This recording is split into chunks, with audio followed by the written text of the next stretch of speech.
Good morning. आज time बता देता हूँ। 8:30 कुछ टाइम हो रहा है और सुबह की ये रही चाय।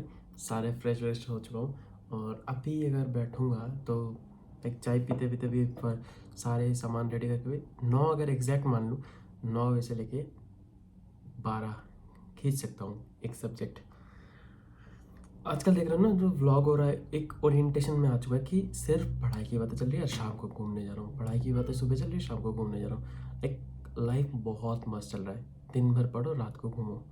मैं तो बहुत अच्छे से चल रहा है। अब पता नहीं ये रात को घूमना कब तक चलेगा, क्योंकि यहाँ पे मौसम मैं बताया ना 2-3 दिन भीग चुका हूँ लाइक बारिश में, और अभी भी ऐसे ही हाल है कि देखो कल बारिश थी सुबह बहुत तेज़, शाम को बारिश नहीं थी, और अभी का सूरज देखो कितना तेज़ मुंह पे गिर रहा है। और ऐसा लग रहा है ना मेरे को बात करना चाहिए जैसे कैसी नाइस्टेट बात करता है वैसे ही, कि चश्मा पहन के बैठो और ऐसे बात करो कि हाँ जी बोलिए क्या हाल है। ऐसे कर करूँगा।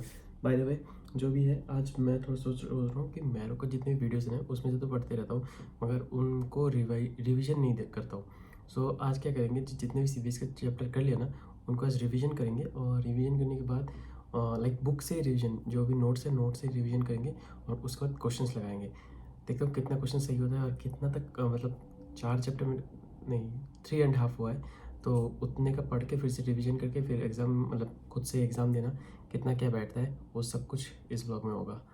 और रिज़ल्ट भी आपके सामने मैं बता दूंगा कितना क्या आ रहा है, छुपाना क्या है। अगर कम आएगा तो और भी रिवीजन करना है, अगर ज़्यादा आ रहा है मतलब ठीक ठाक आ रहा है तो पढ़ाई ठीक ठाक हुई है।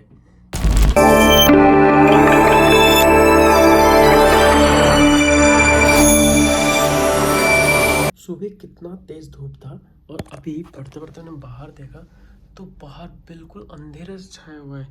जो भी है बाय द वे आज फिर से ये वाला बुक उठा लिया है और इसमें मैंने क्वेश्चन सॉल्व कर रहा था, तो कुछ कुछ क्वेश्चन मैंने लिख भी लिया है, कुछ कुछ क्वेश्चन अभी भी लिखना बाकी है। कुछ क्वेश्चन ऐसे ना कि लाइक एक लाइनर भी है जो कि एकदम से हो जाता है, और जो जो एक लाइन नहीं है वो मतलब हो नहीं रहा तो हो ही नहीं रहा। सो इसमें से अभी तक 6th पे पहुँचा हूँ मैं।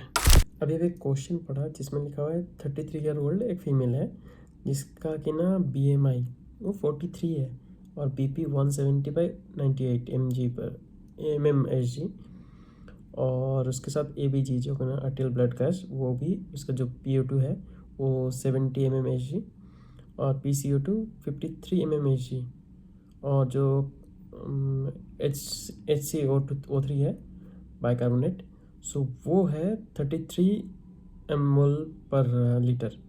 इसमें डायग्नोसिस करना है कि इसको क्या हो सकता है।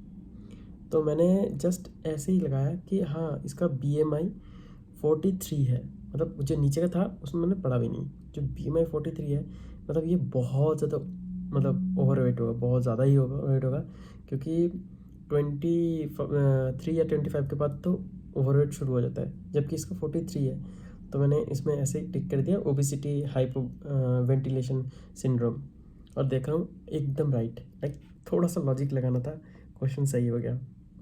सो एक क्वेश्चन था जिसमें एक 50 ईयर ओल्ड जो जिनको लंग कैंसर है और उसको लाइक प्रॉब्लम यह है कि ब्रेथलेसनेस विथ लाइट हेडेडनेस, ठीक है। और उसके साथ साथ उसको जब हम ऑस्कल्टेट करते हैं, जब स्टेथोस्कोप लगाते हैं ऑस्कल्टेट करने के लिए, जब इसमें से आवाज़ आ रही है लेफ्ट इन्फीरियर स्कैपुलर रीजन, वहाँ से आवाज़ आ रही है, और वो आवाज़ जो आ रही है वो फोकल एरिया द डलनेस एकदम, ठीक है। तो इसका एकदम डायरेक्ट आंसर था कार्डियक टेम्पोनेट, और इसके मैंने पढ़ा, इसका आंसर मैंने कार्डियक टेम्पोनेट किया, उसके लिए मैंने पेज पलटा आंसर देखने के लिए। तो वहाँ पे लिखा हुआ था कि सेम चीज़ अगर लाइक वहाँ पे एंट्री में जो है ना वो स्टोनी डल साउंड परकशन में अगर साउंड आ रहा है तो उसमें होगा प्लूरल एफ्यूजन। गेस करो, उसके अगले ही क्वेश्चन मैंने जो उसका एक्सप्लेनेशन पढ़ा था उसके अगले ही क्वेश्चन में आया था कि एक 50 ईयर ओल्ड है जिसको न्यूमोनिया है, इंक्रीज ब्रेथलेसनेस, सेम चीज़, बस परकशन करने पे स्टोनी डल साउंड जो आ रहा है वो लेफ्ट इन्फ्रियो एक्सलरी पे। अब स्टोनी डल साउंड जब भी सुना ना तो मैंने उसके बाद ऑप्शन देखा बस प्लूरल एफ्यूजन का है, वो टिक किया। उसके बाद मैंने आंसर देखा और हाँ ये भी सही हो गया। तो ये दो चीज़ मेरे को बहुत सही लगा और मेरे को कुछ नया सीखने को मिला, जैसे कि ना ABCD2 अब ABCD2 ये पैरामीटर्स का फुल फॉर्म क्या है और ये कहाँ का यूज़ होता है, और कहाँ यूज़ नहीं होता है। तो यहाँ पे ऑप्शन में था कि एज, लाइक ए फॉर, इसका जो फुल फॉर्म है, A for age, B for BP, C for clinical, like जो इसमें स्पीच प्रॉब्लम हो सकता है या फिर वीकनेस वगैरह, और डी फॉर ड्यूरेशन, और डी फॉर डायबिटीज़, क्योंकि ABCD2 मतलब D2 है तो इसमें 2 बार D आएगा। तो ये देखा, और इसमें ऑप्शन था हिस्ट्री ऑफ स्ट्रोक, मगर ये तो दूर दूर से नहीं है, इसी को एक्सेप्ट में डालो और उसका भी आंसर सही। फिर जाके एक नया चीज़ पता चला है, जब हमें कोई भी लाइक मेडिसिन देते हैं ना, उसका डोज लिखना होता है, तो मैं हमेशा डोज को स्किप करता था कि क्या ही डोज पढ़ूंगा, क्योंकि आता नहीं है। फिर एक क्वेश्चन आया बहुत, लाइक उसको एक्यूट इस्चेमिक स्ट्रोक आया और उसको अल्टेप्लेस जो ये मेडिसिन है उसके साथ दिया गया, थ्रोम्बोलाइसिस विद अल्टेप्लेस, उसको ये था, और उसका जो वेट था 80 kg। तो अब पूछा गया है कि कितना डोज देंगे। अब जो डोज हम लोग देते हैं वो देते हैं 0.9 mg पर kg। अब ये चीज़ मेरे को पता नहीं था सच्ची में, इसका आंसर मैंने तो ऐसे ही देखा कि क्या पता क्या हो जाए, फिर देखा कि नहीं, आंसर ऐसे सोचने पे होगा नहीं, तो उसका आंसर देख ही लिया कि सोल्यूशन क्या है। सोल्यूशन में पता चला 0.9 mg पर kg, अगर ये 80 kg का है तो 0.9 इंटू 80, सो 7.2 mm पर kg और mg पर kg। तो यहाँ पे क्लोज आंसर जो था 6 था, 8 था, 10 था, 12 था, तो क्लोज बाय 6, 7.2 का क्लोज तो 8 ही होता है, तो मैंने 8 किया। ऐसे बहुत सारी चीज़ था जो कि ना क्वेश्चन सॉल्व करने पे ही मिल रहा है मेरे को।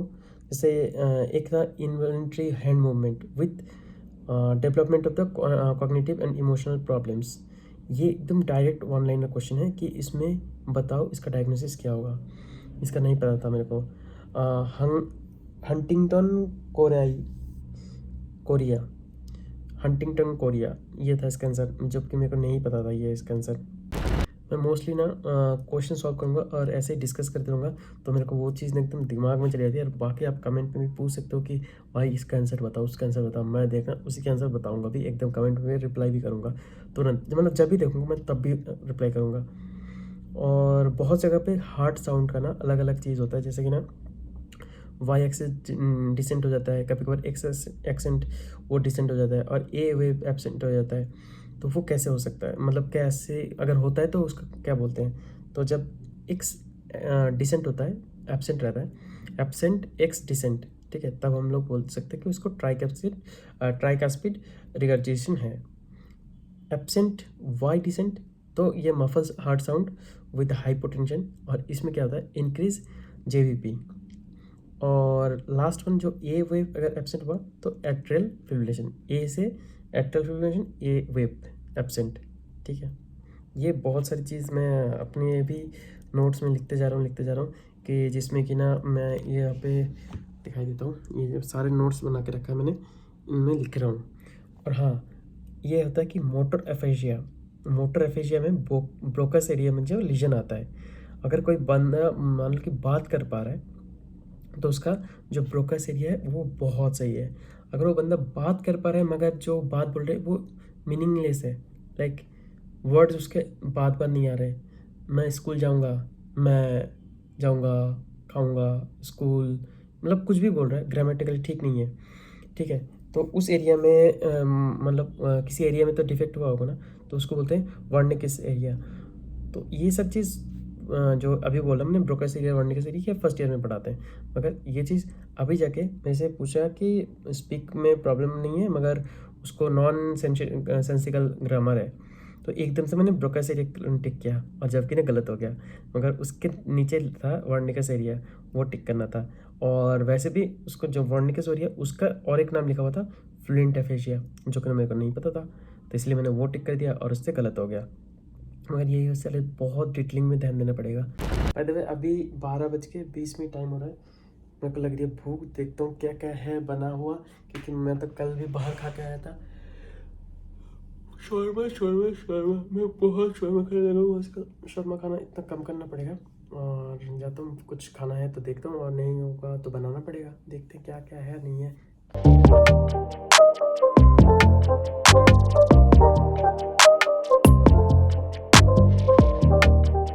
सो खाना हो चुका है, जैसे कि छोले और रोटी था। और ऋत्विक कल लेके आया था केक, श्वेता का बर्थडे था, सो केक ये रहा। हैप्पी बर्थडे श्वेता, अगर वीडियो देख रही हो तो।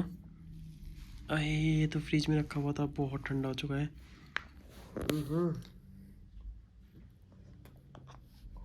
बस थैंक यू। आज हमारे घर पे बनने जा रहा है समोसे, जलेबी और भी बहुत कुछ। उसके लिए पहला चीज़ आ चुका है, खड़े मसाले डल चुके हैं। ये शायद समोसे के लिए होगा। समोसा बनने थे, तो ये जो स्टफिंग है ना, इसमें आकांक्षा ने बनाया है। थोड़ा सा मेरे को लग रहा है पानी ज़्यादा हो गया। मैं इतना एक्सपर्टीज़ भी नहीं है, मेरा इसके अंदर कोई एक्सपर्टीज़ भी नहीं है। मेरे को देख के ऐसा लग रहा है कि थोड़ा सा पानी ज़्यादा हो गया है। बाकी यहाँ पे चाशनी पहले से बनाई गई है। ये चाशनी है शायद जो जलेबी बनेगी, जलेबी और आलू, क्या बोलते हैं उसका, समोसा। और मुझे लग रहा है कि वहाँ पे ना छोले रखे हैं, छोले के अगर आलू के साथ मिक्स कर देते तो फिर छोले वाले समोसे बन जाते। देखते क्या बनाते हैं ये लोग। बाकी तो आरूबा और आकांक्षा इनके पे डिपेंडेंट करता है कि क्या बनेगा। देखो, we are not master chef, ठीक है, हमको ऐसा शेप रख नहीं है। हमारा जो शेप है, कभी गोल बना है, कभी ट्रायंगल बना है, मगर कुछ और ही ट्रायंगल बन गया है। गोल मैंने अच्छे बनाया, पर वो तो गोल कचौड़ी बन गया ना। हाँ, तो ये एक गोल बना है और ये वाला एक समोसा निकाल भी लिया है। इसका कोई शेप ही नहीं है समोसे का, मगर इसमें इसका फिर भी थोड़ा बहुत शेप तो आया है, जिसको मैं पकड़ रहा हूँ अभी, ठीक है। तो और दूसरा बन रहा है, अब देखते हैं उसमें कितना बन पाएगा। उधर भी बन रहा है, वो बन जाएगा। उसके बाद इधर देखते हैं कि क्या सिस्टम रहता है। यार होता है, पहली बार बना रहे कोई चीज़, लोग शुरू में फेल होते हैं, फिर धीरे धीरे उसको बनाते बनाते, क्या बोलते हैं, practice makes a man perfect. यहाँ पे मैन वुमेन की बात तो नहीं हो रही, मगर खाना बनाने की तो बात हो रही है। अब इसका नहीं पता कि अंदर का जो स्टफिंग है उसमें कितना मसाले में क्या ज़्यादा या कम है, या फिर मसाला सही भी है या ठीक भी नहीं है, वो सब भी देखना है।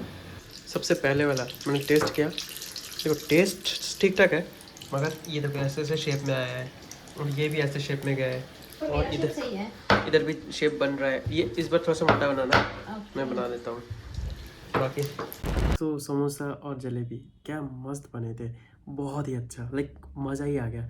मैं ज़्यादा रिकॉर्ड नहीं कर पाया क्योंकि हिमांशु आया था और हम लोग सब खाने बैठ गए थे, और एकदम से खाना इतना टेस्टी बना था ना। आकांक्षा ने बनाया था, जैसे हमने बताया, उसने सारे काम किया, तो बहुत ही टेस्टी बना था। इसलिए जब भी मिलते ही खाने लग गया कि भाई पहले खा लेते उसके बाद बात करते। तो व्लॉग यहीं पे था, इतना ही था। इतना देखने के लिए थैंक यू सो मच। और इस व्लॉग में कुछ ज़्यादा ही क्वेश्चन आंसर हो गए, कुछ ज़्यादा ही खाने पीने की बात हो गई। मिलता हूँ नेक्स्ट व्लॉग में, तब तक के लिए बाय बाय, जय हिंद।